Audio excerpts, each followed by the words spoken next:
what's up, everybody? We want to introduce you to Madison Central's new coach, Coach William Blair. Coach, welcome to Big Things County. How's things going?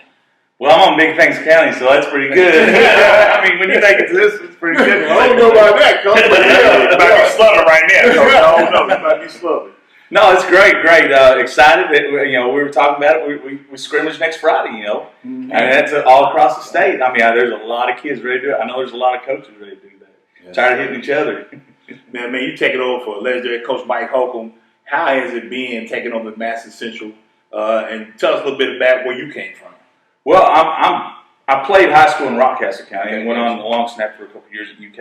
Okay. And then I started my tutelage of learning from some coaches. Hold on, Coach. Listen to his hair, Coach. I can only imagine. Go ahead, Coach. Tell us this resume of coaches you have learned under, Coach. Well, Coach Larkey, Tom Larkey, Yes, 300 wins, and his philosophy is be strong, be physical. Okay. And so that never leaves. Yes, sir. And then I was able to work with Coach Larry French. Say that again, Coach. Coach Larry French, yeah. Legendary Coach Larry French.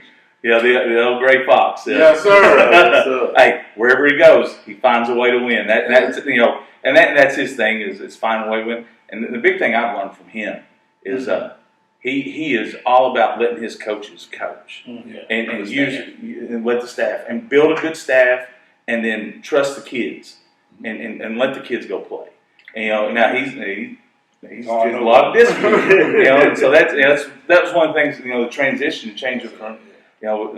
Is discipline. And then Coach Holcomb, he's a maverick. Yes. I mean, look at him. I mean, all those passing games, he's in Mike Leach's book. He's the grandfather of it, Yeah. I mean, he brought, he's a maverick. He brings stuff out there and do. So, I like to roll the dice too. So excited about those, but going back to the staff, got some young guys that have that ambition too. And it's one of them, you got to see some of the older guys lead out, but some of these young guys, these young coaches that want to join this fraternity of coaches. I mean, we're part of the fraternity of coaches. Yes, sir. That's why this show's so good. Well, that's the thing. You all promote the kids. You promote coaches, and you're not criticizing the coaches. And that's awesome, man. Hats off to you guys. That's why everybody loves this show. Some of us don't criticize the coaches, but I don't name no names, throw no names around.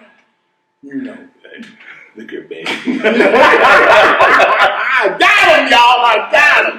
I got him. Coach, I apologize. He's a professional. I think I'm tasked. Now, Coach, man, I mean, like we say, you've watched and learned under these legendary coaches, Hall of Fame coaches, and you talked about a little bit of what you've taken from them. So now your first coaching job, like you said, you were younger. You don't really know if you were ready for that. Now here you are, you get another bite at the apple. What are you bringing that you've learned and ready for this job now? Well, I think it's seeing the transition of the same kids. The kids today aren't the same kids from the 2000s. And to be a legendary coach, you've got to be able to look at the kids and adapt. You don't necessarily adapt to them and follow, do what they say, but be understanding what the culture that they're going through. We as coaches, we had to learn about the COVID thing. That's a whole different level of culture. And so, we're with that and the kids today. But that's those three coaches, that was what I learned the most. And so understanding your kids, knowing your kids, and that's what our staff, we're doing such a great job with. So, Coach Bird, you speak about change up in your staff. Did you retain any of the coaches from the previous regime? Yes, everybody. Okay, No, one or two moved on, but they had their reasons. But the core, we picked up a new offense coordinator, Tyler Mattingly. He was at South Warren when they won a state championship and beat Frederick Douglass. So he got a little familiarity with that Douglas. And he's solid. He's 31 and upcoming. I mean, he won a state championship 29 as the OC. So it's good. It's good. All right there. That was the home run. Now you had 16 seniors move on, but I think you had a really strong the strength of that core. I think was your juniors. You had 21 juniors coming back. What are we expecting from the 2023 Madison Central Indians? Well, physicality. We're going to be physical, and experience. I mean, our offensive line. I mean, you got two guys that played, 26 games as a varsity between Aiden, Howard, and Max Murphy. And then, we got Iari Gillis coming back at center, and he's got an experience of playing all those games. So our O-line's got so much experience. And then on the defensive side, we've got some young cats that got some experience last year, but our linebacker core is all back. And got filling some spots in the secondary. But the good thing is when we talk about the change, on the defensive side, nothing's changing. Corey Chapman's taken over the defensive coordinator spot, which as being a defensive coordinator, it's kind of like but he does such a great job, and it goes back. You got to let it go because you can't put too much on your own shoulders. So the way to run the program the right way is divvy it up. But I'm pretty sure on defensive series you'll be right here, like what that's Nick Saban. You know what I'm saying? Oh yeah, it's happened. It's already happened. What is this? Yeah, it's happened a few times in practice. I'm like, I need to let him do that. No, but you just get in that mode. You also know we're getting out there and we just want to coach and have fun with the kids. Man, you walking into probably one of the toughest districts in 6A. With a loaded Madison Central team, which you are. You got GRC, who's loaded back again. Then you got Station and Douglas. You got marked two of the best 6A teams in the city of Lexington. Man, how are you approaching this district? Not only your schedule, but this district here. Well, all those programs have, we talk about good coaches. I mean, look at those coaches. Yeah. Coach Hawk. I mean, he's a legend. In the coaching communities, we all know about Coach Hawk and what he's done. Coach Cherico coming from Eastern Kentucky, and Coach McPeak. I mean, he's got it rolling. So aside from knowing that this is a good coach district, I mean, everybody's getting coached up. You got programs that are disciplined. They're good programs that they're turning into discipline. So the way you approach this one is who can be the most disciplined at the most crucial parts of the game, and who can stay healthy. Because we all. I'm talking to all three of Coach Hawk and Coach McPeak. Finding games, I've got to go to Indiana. I've got to go to Johnson Central first game. So with us, with us finding games, all three coaches, finding games to play, and we all have really good to hard, difficult schedules. I'd say if you were to take our district schedules and compare it to other district schedules, I mean, we're right there. We're playing the top tier teams of everybody, across all divisions. We start off at Johnson Central. At Johnson Central. Yeah. State championship powerhouse. That's one, hey, and our kids are sagacious to know that this schedule is going to make us better at the end. And that's what all the other teams are doing. Station's doing. I mean, the scrimmage in Trinity? Yes, right off the bat? Yes. I mean, Douglas is open with Trinity. Open with Trinity? So that's what I'm saying. That's the thing about this district is who's going to go through that schedule and stay healthy. And when it comes time to the playoffs. So you got to build depth. Yeah. And that's why you got to have these rosters the size we do. I know Coach Hawk said he had about 140 at one point. Yeah. You see, you ain't got no equipment. Yeah. Coach P said he had about 150. So man, I got a double part question real quick. One, is it good to make it heavy loaded early on so you can get your lumps and bruises out of the way as far as the schedule? And two, why is it so difficult? I know because you're a powerhouse, people don't want to play you. How could we get around that to make sure you get your 10 games in? Because like you in the season want to buy. I don't know if it's a good thing or a bad thing. You know what I'm saying? If you got momentum rolling. So I think it's good because you're used to those moments in the games, and you put your kids in positions to see those big moments, and every game has that big big feeling to it. And if you can knock that out of the way, because we've seen kids, sometimes it's just too much. Yeah. They've got really talented, but it gets out there and something snowballs on them. They don't know how to handle it. Well, you do a schedule like we've got here, it's going to be difficult. Fourth quarter is going to matter. You really don't get out anything if you got a rolling clock at halftime. And so I think that's going to benefit us later in the season to those moments. When do we have to make a play? And I think that's important. The other side is, man, you're having to play a lot, and injuries happen. That's just part of the game. So practice is going to be big for us getting to look at your younger kids, because really it's going to be hard to put them in the fire with a schedule of Catholic and turn around Madison Southern. You got a North Lower, Scott County, Great Crossing.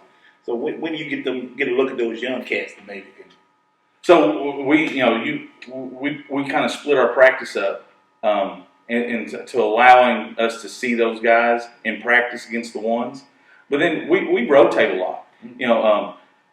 One of the things is, I stole this from the NFL. Watching the NFL is, you got you get the return, and you have your starting running back in to get you out of the hole. Then midfield, they put a sub in. They spell him for a little bit, and then once they get down to the goal line, they put the best running back in a way.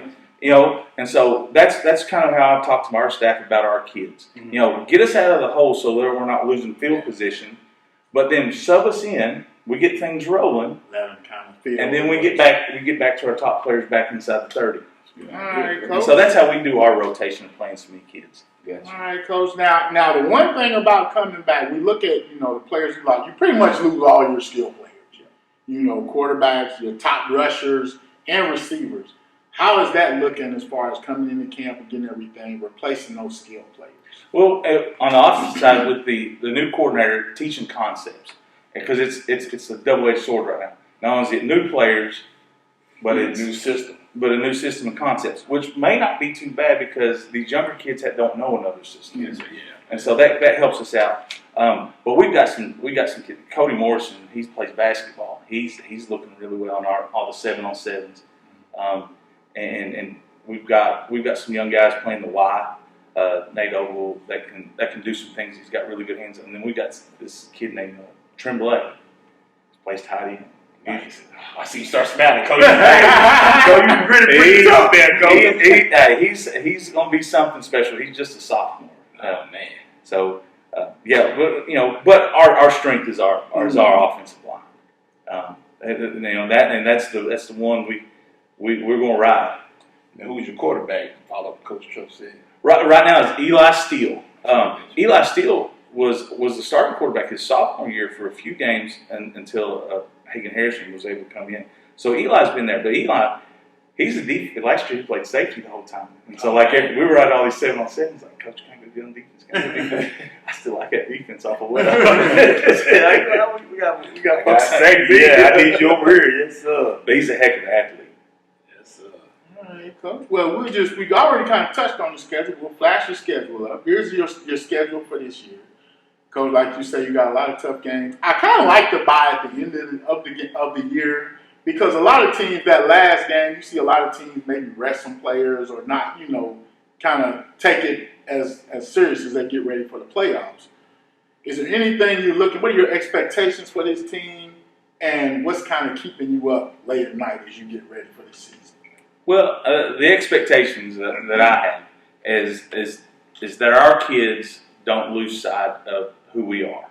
It's not about who we're playing; it's who we are. Yes. This is what we do. Let's focus on us. And yeah, we've got a tough schedule. Well, that just means that those teams, they got a tough game. Amen. Yes, sir. They may have, we might be their toughest game on the schedule. Yeah. That's fine. That's what we want. And